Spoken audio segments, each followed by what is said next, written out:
અમૃતસર અમે golden temple આવ્યા છીએ. અહીંયા એક પ્રાચીન શનિદેવનું મંદિર છે.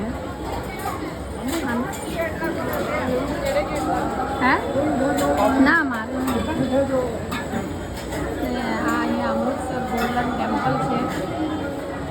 હજી આ લગભગ ગેટ જ છે, બહાર જ છીએ અમે, અંદર ગયા નથી.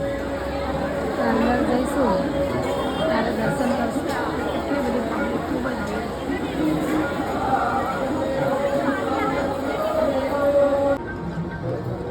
આ છે અમૃતસરમાં ગોલ્ડન ટેમ્પલ.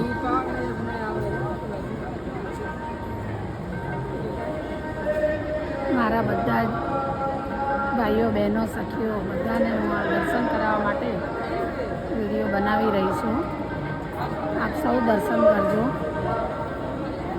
બહુ જ વિશાળ અને મોટી જગ્યા છે. ચારે બાજુ આવી રીતના બાંધકામ કરી અને બહુ વિશાળ મંદિર છે. જો ભીડ કેટલી છે, બહુ જ અહીંયા આગળ ભીડ છે. દર્શનની પણ ખૂબ લાઈન છે. વીઆઈપી દર્શનની વાત કરી પણ હજી કંઈ જવાબ મળ્યો નથી. અને આ મંદિરની આજુબાજુ આખું આ તળાવ ભરેલું છે. તળાવની અંદર માછલીઓ ખૂબ છે, મોટી મોટી. અને આ પંજાબનું સૌથી મોટું મંદિર ગોલ્ડન ટેમ્પલ કહેવાય છે. કે આજુબાજુ બધું છે. આ મુખ્ય મંદિર આ છે ગોલ્ડન ટેમ્પલ, કે જે મેં ઝૂમ કર્યું છે, કારણ કે અહીંથી તો થોડું દૂર છે એટલે ઝૂમ થઈ નથી. આ રીતના બહુ વિશાળ જગ્યા છે. હું અહીંયા આગળ ત્રીજી વખત આવી. આ મારો દીકરો છે, એની સાથે આવી છે. પહેલા વિડીયો અધૂરો હતો, તો આ જે લાંબી ભીડ છે એમાં ત્યાં આગળ અમે અંદર સુવર્ણ મંદિરની અંદર જઈ અને દર્શન કરીને હમણાં જ બહાર આવ્યા છીએ.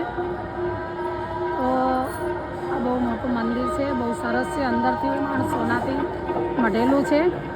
આમ તો આ ભીડની અંદર દર્શન કરવા માટે 3-4 કલાક લાગે, પણ મારા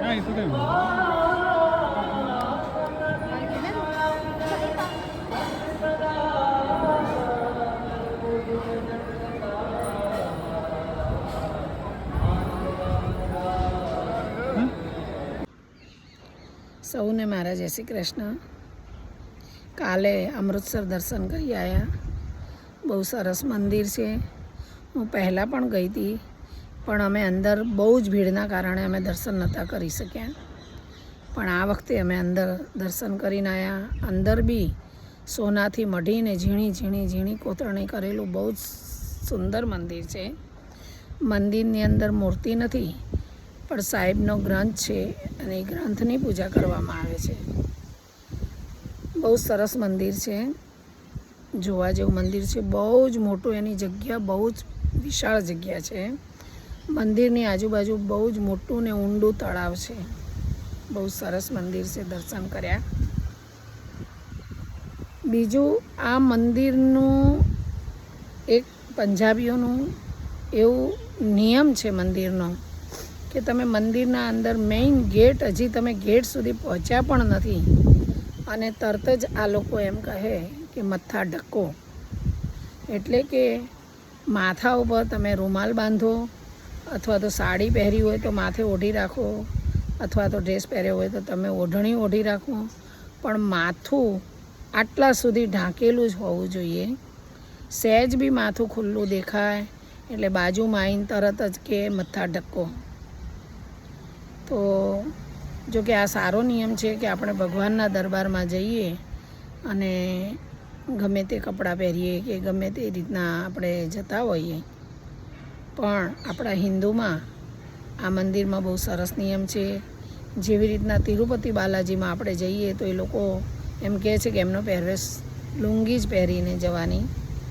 એવી જ રીતના અહીંયા આગળ કંઈ પણ તમે કપડાં પહેરીને જાઓ, પુરુષો પણ શર્ટ પેન્ટ ભલે પહેરેલો હોય પણ માથું ઢાંકેલું રાખવાનું, માથે રૂમાલ જરૂરી છે બાંધેલું. એ રીતના આ મંદિરમાં દર્શન કરવા જવાનું હોય છે. એટલે સરસ મજા આવી દર્શન કરવાની, અને આ વિડીયો દ્વારા મેં તમને પણ દર્શન કરાવ્યા છે. તો સૌને મારા જય શ્રી કૃષ્ણ.